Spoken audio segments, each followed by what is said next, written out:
Le coup passe à si près, mais seule la victoire est belle, il paraît. Le plus important, c'est de gagner. On a encore gagné à domicile, donc voilà, un premier match en Euroleague, on est contente. Quelle leçon tirée?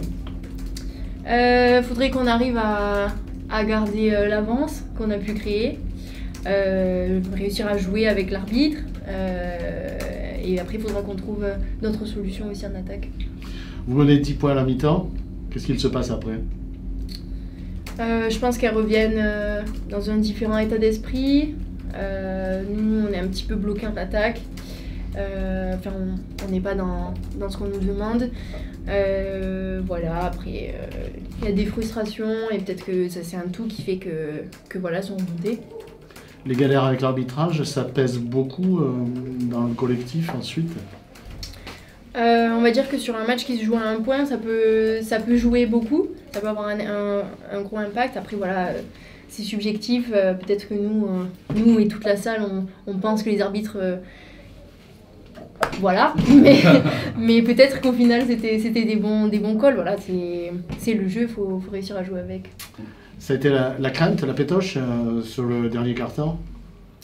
Moi j'ai pas trop regardé le score, donc j'ai pas trop eu peur. Après c'est vrai qu'à la fin quand il reste une vingtaine de secondes et qu'on est à -2 et qu'il y a des fautes, etc., je me dis bon, je commence un petit peu à stresser, mais bon, c'est notre jeu, hein. On sait que comme on a vu jusqu'à la dernière seconde il peut se passer des choses, donc voilà, faut rester concentré pour pouvoir gérer ce stress. Vous avez pas douté, vous y croyez? Comment? Même à 20 secondes de la fin, vous avez pas douté, vous y croyez encore? Oui. Après, forcément, tu te dis, ouais, ça devient un peu compliqué, on n'a plus trop de marge d'erreur, mais faut jouer jusqu'à la fin. De toute façon, des matchs comme ça qui se jouent à pas grand-chose, il faut être concentré jusqu'à la fin.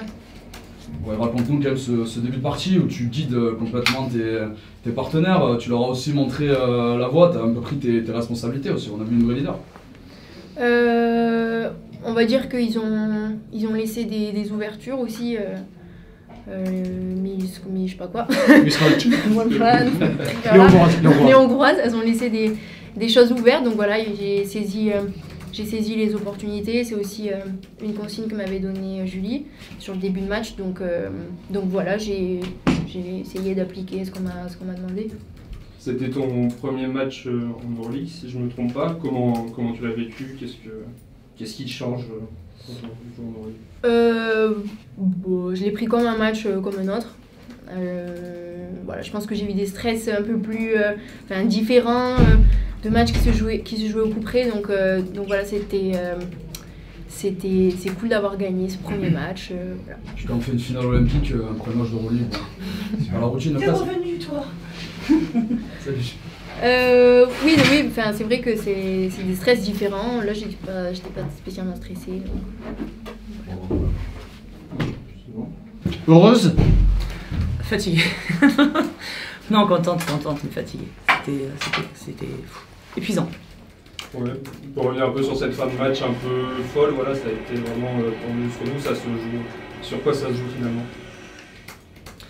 Les matchs, hein, ça tombe d'un côté ou de l'autre, on va dire ça comme ça, donc ça se joue pas à grand chose. On ne propose pas un basket de qualité, on le voit au score, hein, ça arrive, c'est les débuts de saison, c'est les enchaînements, c'est pas évident, donc ça se joue à pas grand chose. Franchement, sur ce match-là, ça se joue pas à grand parce qu'il y a beaucoup de ratés des deux côtés, etc. On pourrait dire que ça se joue à un coup de sifflet, mais je sais pas dans quel sens, puisque ça s'est joué sur toute la deuxième comme ça, mais voilà, ça se joue pas à grand chose. 10 points d'avance à la mi-temps et ça bascule.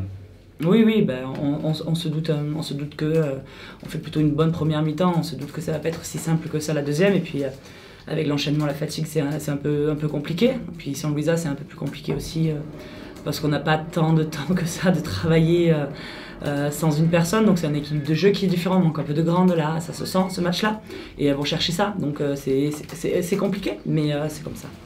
Tu dis qu'on apprend à chaque match. Qu'est-ce que tu apprends, toi, de cette partie?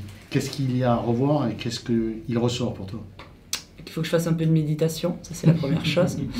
Qu'est-ce qu'on apprend de ce genre de match? Ce que je dis, c'est que tous les matchs ne seront pas forcément beaux ou bien joués, mais si à la fin on gagne, c'est important. Après, il ne faut pas se cantonner à ça, il faut pouvoir et vouloir faire mieux, ça c'est certain. Julie, c'était quand même important avec cette nouvelle formule d'Euroleague. J'imagine que vous avez beaucoup d'ambition dans cette compétition. Était très très important ce match.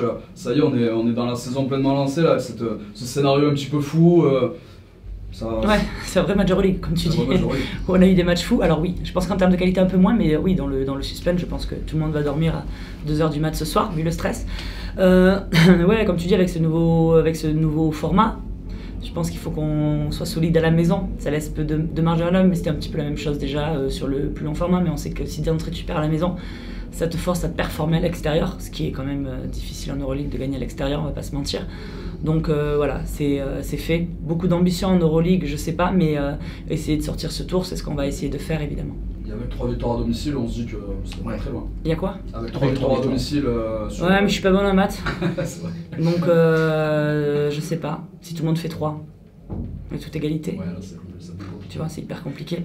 Donc, en tout cas, si tu perds pas à la maison, tu peux espérer qu'il y a des gens qui vont perdre à la maison. Mais bon, battre Skio à la maison ou Salamanque, c'est compliqué aussi. Disons que celui-là, il fallait le prendre. On l'a pris. On n'a pas un goal average de fou, on va pas se mentir non plus. On est sur un film, mais c'est fait. C'est gagné, c'est fait. Maintenant, il faut se reprojeter. Puis on a encore vu un bel état d'esprit aussi de la part de ce nouveau groupe, ce Basketland version 2024-2025. Là, ce genre de match, ça soude aussi le collectif. C'est parce que t'étais pas là au début. Non, mais c'est vrai. Non, c'est vrai, mais dans l'état d'esprit depuis le début, il y a, comme je dis, il n'y a rien à dire. On peut mal jouer au basket, mais on peut pas dire qu'on n'essaye pas. Et ça, c'est une caractéristique qu'on a et qu'on a su garder à Basketland. On a le droit de perdre, on n'a pas le droit d'abandonner. Et on l'a pas fait parce que vraiment, il y avait tous les signaux pour qu'on puisse abandonner, tellement on avait fait n'importe quoi à la fin et on l'a pas fait. Donc ça, c'est des choses qui sont vraiment positives. Il faut réussir à le garder. Qu'est-ce qui te fait te projeter sur Charnay à partir de ce soir? On tourne une page complète, on attaque autre chose, ou bien il y a des enseignements très particuliers à tirer? Là, il faut que je boive une bière déjà, ça va être important. Voilà, pour pouvoir derrière analyser. Non, il faut regarder le match pour voir ce qui n'a pas fonctionné et comment on peut jouer un petit peu différemment. Ça va être important de faire les deux, mais comme tu dis, derrière, il faut se reprojeter sur Charnay. Ça va très vite, hein, on le sait. Il faut récupérer, je sais pas combien de temps joue Sam ce soir, mais elle doit jouer un petit moment. Ouais. Au moins une trentaine de minutes. Au moins une trentaine de minutes. 33, ah bah ça va. Bon. Franchement, ça aurait pu être pire. Hein. Donc voilà, il faut récupérer. Puis après, c'est un peu le mix des deux, si tu veux. Parce que bon, c'est très bien de vouloir stopper la défense adverse, mais il faut qu'on joue un peu mieux au basket. Donc ça, c'est important. Ouais, justement, c'est le premier match où ça a été un peu plus compliqué en attaque, un peu moins d'adresse, et peut-être c'est ce qui vous a manqué en deuxième mi-temps. Enfin voilà, vous perdez un peu le fil en deuxième mi-temps. Ouais, bon, on joue pas bien, même en première. Hein. On est à plus 10, plus 12, et on a décidé qu'on allait marquer en 4 secondes. Enfin, on fait pas des sprints, on fait du basket, donc il y a des temps comme ça qu'on a mal géré, on shoot trop vite, on n'est pas encore dans ces tempos-là. Alors après, c'est peut-être compliqué de demander ça en début d'année, mais il faut qu'on soit, maintenant qu'on commence à gérer ces situations et à le faire un petit peu mieux.